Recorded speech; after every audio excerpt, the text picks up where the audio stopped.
Doctor Manmohan Singh గారు PM care funds ఉంటే దాన్ని ఆర్టీఐ కింద ఉండే, అది ఆర్టీఐ కింద రాకుండా చేసేసి పిఎం కేర్ ఫండ్స్ ని పేరు మార్చి పిఎం రిలీఫ్ ఫండ్ పెట్టి దాని మీద యొక్క వ్యాపారస్తుల దగ్గర డబ్బులు వసూలు చేసుకుని వాని వ్యాపారం క్లోజ్ చేస్తాను సిబిఐ ఈడీ అని చెప్పి ఆడ పైసలు వసూలు చేసి లక్షల కోట్లు ఆ పిఎం రిలీఫ్ ఫండ్స్ ఏడ ఖర్చు పెడుతుండు చెప్పడంట. ఎందుకు చెప్పవరా అంటే అది ప్రజలకు సంబంధం లేదు, అది నాన్ ప్రాఫిట్ ఆర్గనైజేషన్ ఎన్జిఓ అంటున్నాడు. నాన్ ప్రాఫిట్ ఆర్గనైజేషన్ ఎన్జిఓ అయితే పిఎం ఎందుకు పెట్టినవరా, మోడీ ఫౌండేషన్ అని పెట్టుకోవచ్చు కదా. సో అంటే ప్రైవేట్ అని చెప్పి పిఎం పేరు పెట్టి నీ సిబిఐడిని పంపించి ఆ వ్యాపారస్తుని లోపలేస్తావు అని వ్యాపారాన్ని బంద్ చేస్తా అంటే వాడు చందా ఇస్తే ఆ చందాని దోసుకొని తింటున్నావు కాబట్టి చెప్పవంట లక్షల కోట్లు. అంటే ఈ ప్రభుత్వంలో కాంట్రాక్ట్లలో ఇవన్నీ కాకుండా నేను చెప్తుంది, బ్రిడ్జ్లు కూలేటి ఇవన్నీ కాకుండా, సొరంగాలు కూలేటి ఇవన్నీ కాకుండా ఎమర్జెన్సీ కోసం ఆర్బీఐ దగ్గర దాచిపెట్టుకున్న పైసలు కూడా దోసుకున్నారు. ఆడ నోట్ల రద్దు అని చెప్పి అది కొత్త నోట్లు ప్రింట్ చేస్తే ఆ ప్రింటింగ్ ప్రెస్ నుంచి ఆర్బీఐకి దగ్గరికి వచ్చే లోపలనే ఎంత 80,000 కోట్లు గాయబైపోయినాయి. ఒక కిలోమీటర్ రోడ్డుకి ప్రతి కిలోమీటర్కి 18 కోట్లు. మొన్న వారణాసిలో ఒక రోప్వే 3 కిలోమీటర్ల రోప్వేకి అది స్కైవే అది ఉంటాయి కదా, దానికి 800 కోట్లు, అలా 10 కోట్లు కూడా ఖర్చు పెట్టారు. అంటే మిగతా 800 కోట్లు ఓన్ జేబులో పోతున్నాయి. మరి ఆ 800 కోట్లు తీసుకున్నాకన్నా క్వాలిటీ మెయింటైన్ చేస్తారా? చెయ్యరు. కట్టే లోపలనే కూలుతున్నాయి. మళ్ళా కొత్త కాంట్రాక్టర్ కొత్త ఇది చేస్తే మళ్ళీ 800 కోట్లు. ఎవరి పైసలు ఎవరు తింటున్నావు? మళ్ళా మా దగ్గర పైసలు లేవు, మేము అప్పులు చేస్తున్నాం. మరి ఈ అప్పులు ఎవడు కట్టాలి? ఈ కట్టిన ట్యాక్సులు అడిగిపోతున్నాయి. ఇవన్నీ అడిగితే నేను దేశద్రోహిని, నేను హిందువుని కాదు, నేను కమ్మిని, నేను కాంగిని, దేశంలో ఉన్నవాడు ప్రశ్నిస్తేనేమో వేరే దేశం వెళ్ళిపో, దేశం బయట ఉన్నవాడు ప్రశ్నిస్తేనేమో ఈడికి రా.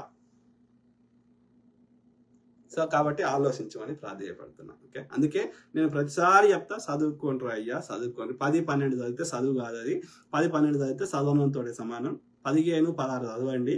ప్రతి విషయం మీద అవగాహన వస్తుంది. చదువు అనేది ఉద్యోగం కోసం కాదు, చదువు అనేది విషయ పరిజ్ఞానం కోసం. చదువుకున్నోడు ఏదైనా విషయం అర్థం చేసుకొని అది దేనికి సంబంధించిందైనా ఆరోగ్యాన్ని కాపాడుకుంటాడు, వాడు చేసే పని ఇంకా డిఫరెంట్గా చేస్తాడు, ఓ కంపెనీ పెడతాడు, 10 మందికి ఉద్యోగాలు ఇస్తాడు. ఓకే, వాడు పోయి అడుక్కోవాల్సిన అవసరం లేకుండా. సో కాబట్టి చదువు అనేది నీకు ఒక ఆభరణం అంటారు కదా, నీకు స్ట్రెంగ్త్ని ఇస్తుంది. కొట్లాడడానికి కానీ విషయ పరిజ్ఞానం కోసం కానీ అన్నిట్లో ప్రతి దగ్గర యూజ్ అవుతుంది, డ్రెస్ సెన్స్ కానీ.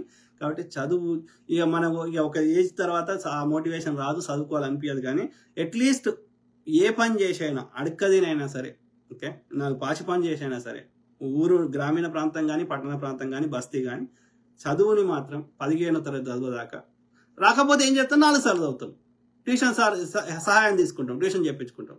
కానీ 15వ తరగతి మన సొంతంగా అడ్డదారులు దొక్కకుండా, కాపీ కొట్టకుండా. ఎందుకంటే మన ఉద్దేశం ఏంది, నేర్చుకోవడం ఇంపార్టెంట్, డిగ్రీ కాదు. డిగ్రీ ఏం చేసుకుంటాం? డిగ్రీ కావాలంటే ఎవరి పేరు మీద కావాలంటే ఆయన పేరు మీద డిగ్రీ రాసిస్తారు. ఏం చేసుకుంటాం? మనము నాలెడ్జ్ కోసం, దాని విషయ పరిజ్ఞానం కోసం చదువుకుంటాం. సో కాబట్టి అట్లీస్ట్ మీ పిల్లలకైనా నెక్స్ట్ ఎవ్రీ 10 yearsకి ఒక జనరేషన్ మారిపోతుంది. సో కాబట్టి నెక్స్ట్ జనరేషన్ లోపల ఇప్పుడు బహిరంగ సభలకు పోతారు. ఎవరు వస్తారు? ఆ రోజు కూలీ ఇస్తా అంటే 500-1000 రూపాయలు ఇస్తే ఆ బహిరంగ సభలకు వస్తున్నారు. మరి కేరళలో అట్లా వచ్చేటోళ్ళు ఎంత సంఖ్య ఉన్నది? అమెరికాలో అట్లా వచ్చేటోళ్ళు చిల్లర కమ్ముడు పోయి అట్లా బహిరంగ సభలకు వచ్చేటోళ్ళు ఎంత సంఖ్య ఉంది? ఎందుకైతుంది? కారణం ఆడ చదువుకున్న వాళ్ళు, విషయ పరిజ్ఞానం ఉన్న వాళ్ళు ఎక్కువ మంది ఉన్నారు. కాబట్టి అక్కడ ప్రభుత్వాలు ఇష్టం ఉన్నట్టు చేయలేకపోతున్నాయి. చేస్తే అక్కడ ప్రజలు ఊరుకోరు. ఎందుకంటే వాళ్ళకు ప్రతి విషయం అవగాహన ఉంది చదువుకోవడం వల్ల. అర్థమైందా? బీజేపీ అధ్యక్షుడు ఏమంటాడు? కేరళలో ఎందుకు వస్తలేరు అంటే, అక్కడ కూడా హిందువులు చాలా ఉన్నారు. ఎందుకు అంటే ఇక్కడ చదువుకున్న వాళ్ళు ఎక్కువ ఉన్నారు. అమెరికాలో ప్రభుత్వాలు ఇష్టం ఉన్నట్టు ఎందుకు చేయలేకపోతున్నాయి? ఎందుకంటే విషయ పరిజ్ఞానం ఉన్న వాళ్ళు, చదువుకున్న వాళ్ళు ఎక్కువ ఉన్నారు. సేమ్ థింగ్ మన దేశ నార్త్ ఇండియాలో ఎందుకు, సౌత్ ఇండియాలో ఎందుకు వస్తలేదు బీజేపీ? నార్త్ ఇండియాలో ఎందుకు వస్తుందంటే ఇంకా మనకంటే తక్కువ చదువుకున్న వాళ్ళు, విషయ పరిజ్ఞానం లేని వాళ్ళు ఇంకెక్కువ మంది ఉన్నారు. ఆడ అమాయకులు, ఎడ్డి జనాలు ఎక్కువ ఉన్నారు మనకంటే. సో అంతో దక్షిణాల్లో కొంచెం బెటర్ ఉన్నాం. కానీ నేనేమంటున్నా, పూర్తిగా సమూలంగా మార్పు జరగాలంటే నెక్స్ట్ జనరేషన్ లోపల ఒక్కరు కూడా 15-16 చదవకుండా ఒక్కరు కూడా ఉండకూడదు మన రాష్ట్రంలో. కానీ ఇప్పటికీ గ్రామీణ ప్రాంతాల్లో పోతే, తండాలకు పోతే, ఓకే, గిరిజనులు, ఎస్సీ ఎస్టీలు కానీ బీసీలు కానీ అనేక మంది 10-12 కాగానే బంద్ చేసేటోళ్ళు, ఇప్పటికీ ఏదో ఆటో నడుపుకునేటోళ్ళు, రకరకాల వ్యవసాయం చేసుకునేటోళ్ళు, నేటికి చాలా మంది ఉన్నారు. ఏం చేస్తారో చదువుకొని ఆడ పోయి నీకు వాడు ఉద్యోగం ఇచ్చేది ఉందా, పీకేది ఉందా, ఏదో ఒకటి చేసుకో, మీ నాయన చేసిందే నువ్వు చేసుకో, నాయనకి సాయం చేయి, ఇట్లా ఇది స్టార్ట్ అవుతుంది. ఎందుకంటే మనం చదువు అంటే ఉద్యోగం కోసమే అన్న భావన ఒకటి ఉన్నది. కాదు కాదు కాదు, చదువు అనేది ఉద్యోగం ఏడుంటాయి. చదువుకున్న వాళ్ళందరికీ ఎవడు ఉద్యోగాలు ఇస్తాడు? ఎక్కడి సాధ్యమవుతుంది? ప్రభుత్వాలైనా ప్రైవేట్ అయినా అంతమందికి ఏడిస్తారు.